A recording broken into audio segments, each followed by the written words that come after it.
to eastern and southern Kentucky. This is WYMT Mountain News This Morning. Good morning, I'm Olivia Calfee. The time is 5:33 on July 14th. Now let's check in with First Alert meteorologist Catrin for a look at your forecast this morning. Now, Cameron, we did see a little bit of rain last night, but heading into the weekend, obviously today's Friday, if people have weekend plans, what can they expect? Well, a few more showers and storms, mainly on Saturday. Some of those could be a little bit heavy as well, but today, the big story as you wake up and walk out the door, the dense fog in some areas. This is a live look from Jenkins, and you can see very low visibility at US 119, US 23. So be sure to give yourself some extra time as you wake up and walk out the door this morning. Most of us looking at that low visibility, 7 miles for Jackson, Linden, and Hazard, 0 miles over in Harlan, down to 5 miles right now in Pikeville at this hour. Up on the radar, most of us are dry, but a few showers cannot be ruled out. A heavier shower not too far away from downtown Jackson in Breathitt County, just to the south of Portsmouth. Also watching out for a heavier shower now just to the north and west of Hazard. Excuse me, near the Leslie and Perry County line. Also watching out for this cell as well near the Morgan and Rowan County line. So a few heavier showers are possible this morning. Nothing too widespread, but you may need the umbrella at times. Lower 70s and upper 60s this morning. We do warm up though into the 80s by this afternoon, and some of the heat index values could see the middle to upper 90s. All those details coming up in just a few minutes. Olivia? Cameron, thank you. A man found shot yesterday in Lexington has died. Police were on Whitley Avenue yesterday where they found a man with a gunshot wound. They took him to UK Hospital where he later died. The victim was 31-year-old Stacy Marshall. This is the city's 12th homicide this year. A Floyd County man is behind bars following a traffic stop. Martin City Police made the stop near Kentucky 80 near Cracker Bottom Road Wednesday evening. Inside the car, police say they found a small baggie containing a white crystal-like substance, which they suspect is meth. Police arrested 54-year-old John W. Klein of Martin, who also reportedly had an outstanding warrant for driving on a suspended license. Klein was taken to the Floyd County Detention Center. One Laurel County man was taken into custody on DUI charges after he was found asleep in the driver's seat of his truck. The Laurel County Sheriff's Office received a call Wednesday morning after complaints of a gray pickup truck blocking a portion of Clearview Road with a man passed out in the driver's seat. When deputies arrived, they found 27-year-old Justin Goforth of Linden slumped over the steering wheel. Goforth was taken to the Laurel County Detention Center. Crews were back out at Laurel Lake yesterday searching for a man nearly a week after he was last seen. Search and rescue crews have been looking for the 51-year-old victim since last Friday. His friends told officers his life jacket resurfaced, but he did not. A cadaver dog was brought in to help with the search. His name has not yet been released. A coach for 40 years in the Hazard Independent School System has died. Wade Linden died Wednesday at the age of 66. Linden was a star player at Hazard and was part of the first team to play on Daniel Field. He later helped coach football and baseball. He was also an Army veteran and served in various roles at the Eastern Kentucky Veterans Center in Hazard for 22 years. His visitation will be Monday, July 17th from 11 a.m. until a memorial service at 1 p.m. at Maggard's Mountain View Chapel. Yesterday, people said their final goodbyes to a well-known Southern Kentucky couple. Lewis Catrin and his wife Carol died Friday from accidental carbon monoxide poisoning. The Pulaski County Sheriff says they left their truck running in the garage. Lewis' brother was Sam Catrin. He was the Pulaski County Sheriff that was killed in April of 2002. Tuesday will mark 1 month since Floyd County woman Amber Spradlin was killed at a home in the Martin community. A month full of people demanding justice and doing their own independent sleuthing and social media activism. But as WYMT's Buddy Forbes tells us, investigators and family members say some of those helpful intentions may be hindering the investigation.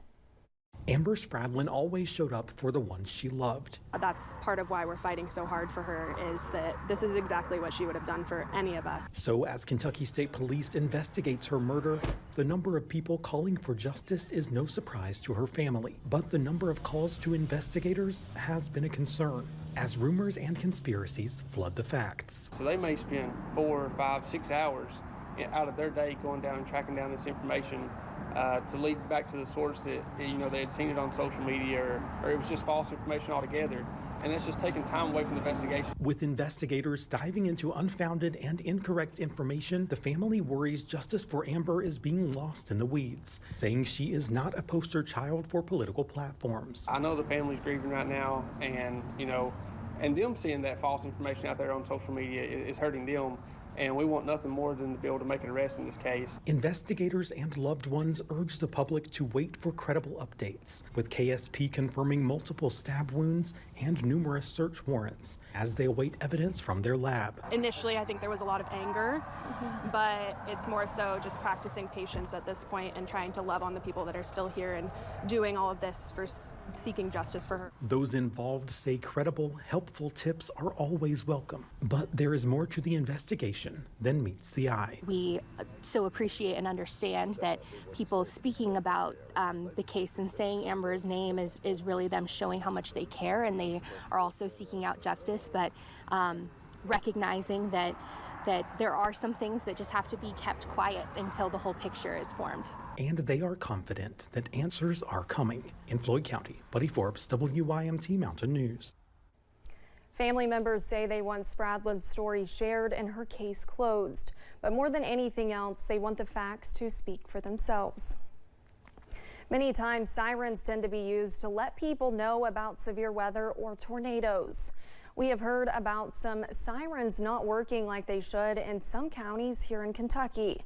Garrett County has multiple sirens, including 2 in Lancaster. Judge Executive Chris Ellman says he and the newly appointed Emergency Management Director have realized the warning sirens need to be a priority.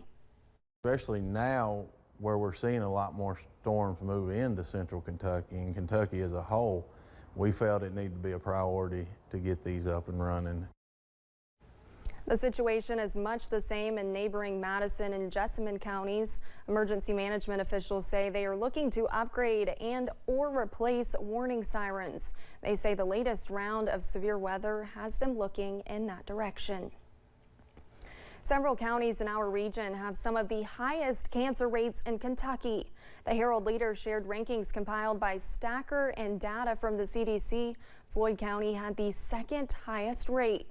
Owsley County came in 5th and Lee County was 6th. Those are the eastern Kentucky counties in the top 10. Experts say factors like genetics, habits, pollution, and groundwater can affect cancer rates.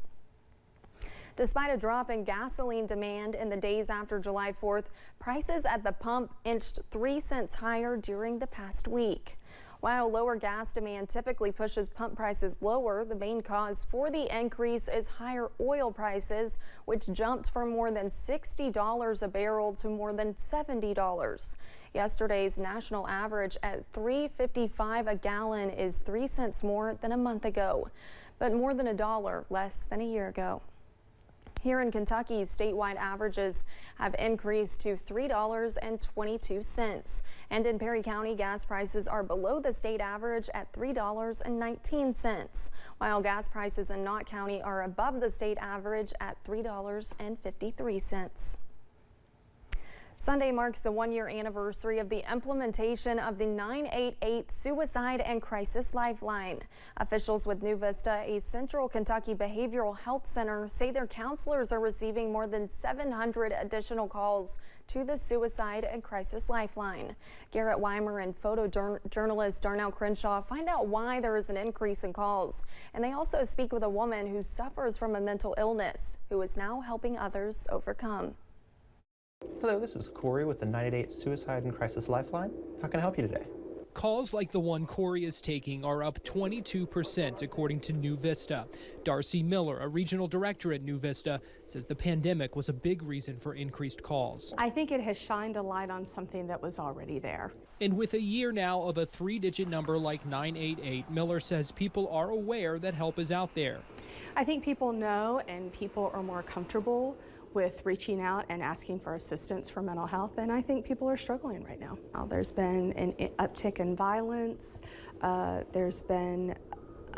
We've come out of a really difficult pandemic where people felt really isolated. Miller says the calls have no certain demographic. It can be anyone with any issue 24/7. I have noticed with the development of 988, we're having more kids call. And the volume of calls is outnumbering the staff of 40. But this is where Amber Brown comes in. She used to be one of those callers suffering from bipolar disorder. When making the decision to utilize something like 988 is thinking like, okay, what are people going to think about me?